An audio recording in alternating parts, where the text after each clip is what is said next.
साथियों, YouTube के channel heavy scholar पर आप सभी का स्वागत है। रोज की भांति आज भी हम जीके जीएस के 20 महत्वपूर्ण प्रश्नों को लेकर आपकी सेवा में उपस्थित हैं। और आइए देखते हैं आज के महत्वपूर्ण प्रश्नों की श्रृंखला का पहला प्रश्न। पहला प्रश्न है, मरकरी का रासायनिक प्रतीक क्या है? मरकरी का रासायनिक प्रतीक क्या है? ए दिया हुआ है Md, बी दिया हुआ है Hg, सी दिया हुआ है Mu और डी दिया हुआ है Me। तो मरकरी की अगर हम बात करें तो इसका रासायनिक संकेत जो होता है Hg होता है। इसका रासायनिक संकेत क्या होता है? Hg होता है। अतः हमारा बी विकल्प सही होगा। आगे बढ़ते हैं दूसरे प्रश्न की तरफ और दूसरा प्रश्न है, विश्व का सबसे गहरा महासागर कौन सा है? ए दिया हुआ है अटलांटिक महासागर, बी दिया हुआ है हिंद महासागर, सी दिया हुआ है आर्कटिक महासागर और डी दिया हुआ है प्रशांत महासागर।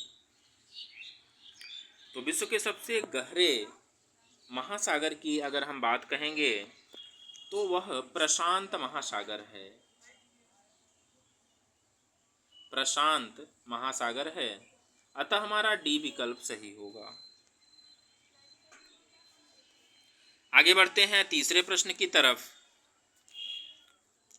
तीसरा प्रश्न है, भारत की राजभाषा हिंदी को संविधान में कब शामिल किया गया?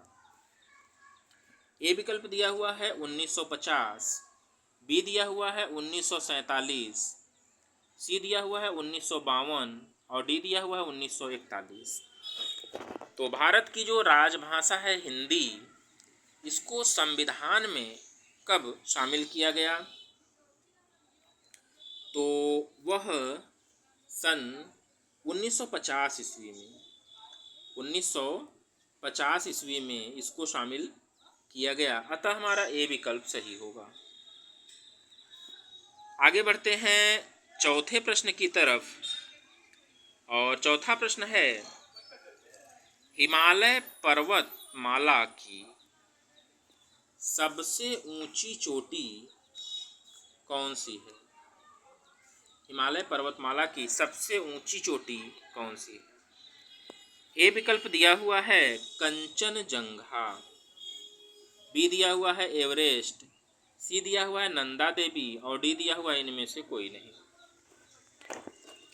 तो हिमालय पर्वतमाला की सबसे ऊंची चोटी की अगर हम बात करें तो वह एवरेस्ट है। अतः हमारा बी विकल्प सही होगा।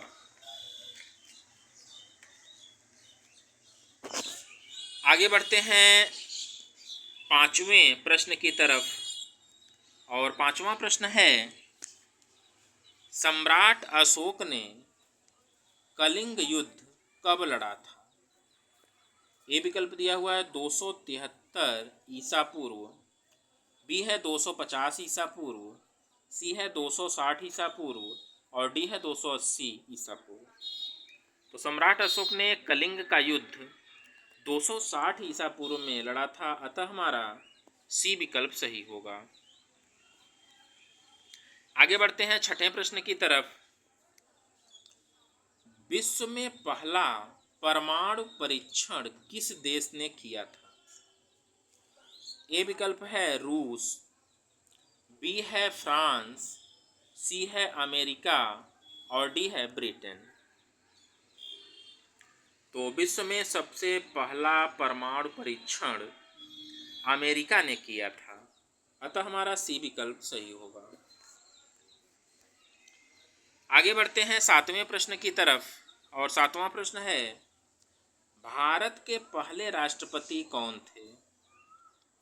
ए विकल्प दिया हुआ है जवाहरलाल नेहरू, बी दिया हुआ है राजेंद्र प्रसाद, सी दिया हुआ है राधा कृष्णन, डी दिया हुआ है लाल बहादुर शास्त्री। तो भारत के पहले राष्ट्रपति की बात कही जा रही है तो भारत के पहले राष्ट्रपति डॉक्टर राजेंद्र प्रसाद थे, अतः हमारा बी विकल्प सही होगा। आगे बढ़ते हैं 8वें प्रश्न की तरफ।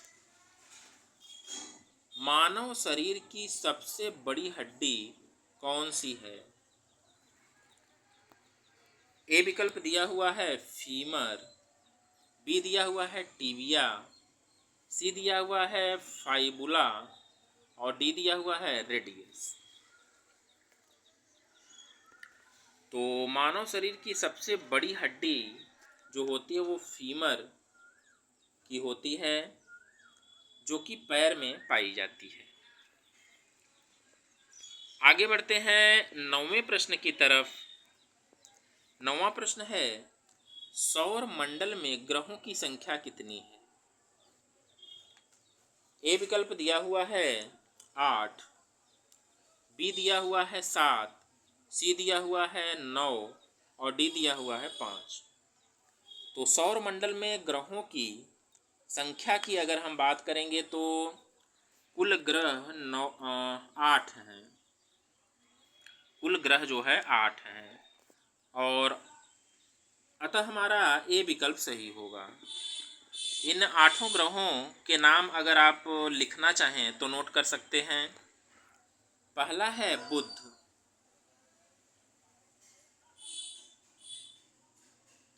बुध इस तरह से आप लिख लीजिए, नोट कर लीजिए, बुध है पहला। दूसरा है शुक्र, तीसरा है पृथ्वी, चौथा है मंगल, पांचवा है बृहस्पति, छठवां है शनि, सातवां है यूरेनस और 8वां जो है नेपच्यून है। तो इस तरह से 8 ग्रहों को आप नोट कर लीजिएगा, याद कर लीजिएगा। आगे बढ़ते हैं 10वें प्रश्न की तरफ और 10वां प्रश्न है, मानव शरीर का पीएच मान होता है। ए है 7.00, बी है 7.4, सी है 6.8 और डी है 8.0। मानव शरीर का पीएच मान कितना होता है? तो पीएच मान की अगर हम बात करेंगे तो मानव शरीर का पीएच मान 7.4 होता है, अतः हमारा बी विकल्प सही होगा। और पीएच मान को और भी अच्छे से पढ़ने के लिए हमारे चैनल पर पीएच मान की वीडियो पड़ी हुई है, वहाँ से आप जा कर के देख सकते हैं। आगे बढ़ते हैं हम लोग 11वें प्रश्न की तरफ। 11वां प्रश्न है, 7, 14, 21, इसके बाद खाली स्थान है। श्रृंखला में अगला अंक कौन सा होगा? 7, 14, 21 और आगे खाली स्थान है। तो देखिए इसका एक क्रम है 7, तो 7 दूनी 14, यानी कि 2 से मल्टीप्लाई हो रहा है। फिर यहाँ पर 3 से मल्टीप्लाई हुआ तो 7 त्रिके 21, फिर 4 से मल्टीप्लाई होगा तो 7 चौके 28, यानी कि जो अगला अंक होगा वह 28 होगा। अगला अंक क्या होगा? 28 होगा। अतः हमारा सी विकल्प सही होगा। आगे बढ़ते हैं हम लोग 12वें प्रश्न की तरफ और 12वां प्रश्न है, 90 अंश के कोण को कहते हैं। 90 अंश का कोण क्या कहलाता है? ए विकल्प दिया हुआ है समकोण, बी दिया हुआ है अधिक कोण, सी दिया हुआ है ऋजु कोण और डी दिया हुआ है न्यून कोण। तो 90 अंश के कोण को हम लोग समकोण कहते हैं, अतः हमारा ए विकल्प सही होगा। साथियों, इस जीके जीएस की क्लास को आप निश्चित रूप से वॉच करिएगा, देखिएगा। आपको काफ़ी महत्वपूर्ण प्रश्न यहाँ पर देखने को मिलेंगे। पिछली वीडियोज को अगर आप नहीं देखे हुए हैं तो निश्चित रूप से आप देखिए उसको, सारी वीडियोज को आप क्रम से देखिए, तो आप पाएंगे कि परीक्षाओं में अधिकतर पूछे जाने वाले प्रश्न आपको इस चैनल से मिलेंगे आपको। और चैनल को अभी तक आप लोगों ने अगर सब्सक्राइब नहीं किया होगा तो इसे सब्सक्राइब निश्चित रूप से करिएगा और बेल आइकन को भी प्रेस करिएगा ताकि नियमित रूप से हमारी वीडियोज आप तक पहुंचती रहें। आगे बढ़ते हैं हम लोग 13वें प्रश्न की तरफ। लोकपाल की स्थापना हुई। ए विकल्प है 2013, बी है 1985, सी है 2011 और डी है 1998। तो लोकपाल की स्थापना जो है वह लोकपाल की स्थापना 2013 में हुई है। लोकपाल की स्थापना 2013 में हुई है, अतः हमारा ए विकल्प सही होगा। आगे बढ़ते हैं 14वें प्रश्न की तरफ। भारत का सबसे पुराना टीवी चैनल कौन सा है? ए विकल्प दिया हुआ है स्टार टीवी, बी दिया हुआ है जी टीवी, सी दिया हुआ है दूरदर्शन और डी दिया हुआ है सोनी। तो भारत का सबसे पुराने टीवी चैनल की अगर हम बात करेंगे तो वह दूरदर्शन है, अतः हमारा सी विकल्प सही है। आगे बढ़ते हैं 15वें प्रश्न की तरफ। 15वां बहुत ही महत्वपूर्ण प्रश्न आपके स्क्रीन पर आ चुका है। गायत्री मंत्र की रचना किसने की थी? ए विकल्प दिया हुआ है वेद व्यास, बी दिया हुआ है स्वामी विवेकानंद, सी दिया हुआ है विश्वामित्र और डी दिया हुआ है इनमें से कोई नहीं। तो गायत्री मंत्र की रचना करने वाले विश्वामित्र जी हैं, अतः हमारा सी विकल्प सही होगा। आगे बढ़ते हैं 16वें प्रश्न की तरफ। भारत का सर्वोच्च नागरिक पुरस्कार कौन सा है? ए विकल्प दिया हुआ है भारत रत्न, बी दिया हुआ है पद्म भूषण, सी दिया हुआ है पद्म विभूषण और डी दिया हुआ है इनमें से कोई नहीं। तो सर्वोच्च नागरिक सम्मान पुरस्कार की अगर हम बात करेंगे तो भारत रत्न है, अतः हमारा ए विकल्प सही होगा। आगे बढ़ते हैं 17वें प्रश्न की तरफ। 17वां प्रश्न है, पौधे के कौन से भाग से हल्दी प्राप्त होती है? पौधे के कौन से भाग से हल्दी प्राप्त होती है? ए विकल्प दिया हुआ है जड़ से, बी दिया हुआ है फल से, सी दिया हुआ है तना से और डी दिया हुआ है पुष्प से। तो हल्दी की बात कही जा रही है कि पौधे के कौन से भाग से हल्दी प्राप्त होती है। तो ए विकल्प जड़ दिया हुआ है, फल दिया हुआ है, तना दिया हुआ है और पुष्प दिया हुआ है। तो वह तना होता है, अतः हमारा सी विकल्प सही होगा। आगे बढ़ते हैं 18वें प्रश्न की तरफ। 18वां प्रश्न है, प्रोटीन एवं वसा दोनों की प्रचुरता किसमें होती है? प्रोटीन एवं वसा दोनों की प्रचुरता किसमें सबसे अधिक होती है? तो देखते हैं। ए विकल्प दिया हुआ है नारियल में, बी है मूंगफली में, सी है सोयाबीन में और डी है सूरजमुखी में। तो 18वें प्रश्न के सही उत्तर की अगर हम बात करेंगे तो सोयाबीन होता है। सोयाबीन होता है जिसमें कि प्रोटीन और वसा दोनों भरपूर मात्रा में पाए जाते हैं, अतः हमारा सी विकल्प सही होगा। आगे बढ़ते हैं। कान में प्रश्न नंबर 19 है, नाक में रुधिर का बहना क्या कहलाता है?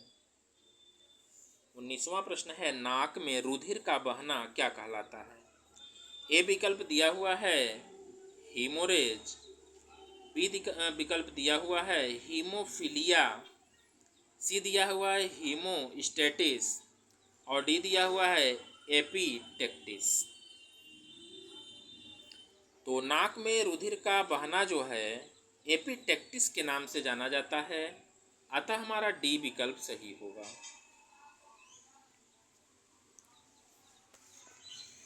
आइए बढ़ते हैं आज के सेशन के अंतिम प्रश्न की तरफ। और 20वां प्रश्न है, क्रोमोसोम की संरचना में भाग लेते हैं। क्रोमोसोम्स की संरचना में कौन कौन भाग लेते हैं? ए विकल्प दिया हुआ है डीएनए व प्रोटीन, बी दिया हुआ है प्रोटीन व कार्बोहाइड्रेट, सी दिया हुआ है प्रोटीन व आरएनए और डी दिया हुआ है कार्बोहाइड्रेट व वसा। तो प्रोटीन की संरचना में डीएनए और प्रोटीन भाग लेते हैं, ठीक है ना।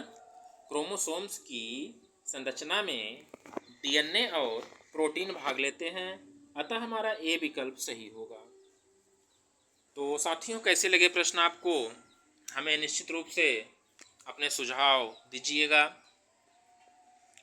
और इन प्रश्नों के माध्यम से आप अपने वनडे एग्ज़ाम्स की तैयारी में लगे रहिए। यूपी स्पेशल जो आपको ये 20 प्रश्न मिल रहे हैं, ये बहुत चुन चुन करके प्रश्न मैं लाता हूँ, तैयार करता हूँ, जो कि परीक्षाओं के लिए, आगामी परीक्षाओं के लिए महत्वपूर्ण साबित होने वाले हैं। इसी के साथ वीडियो को समाप्त करते हैं। धन्यवाद।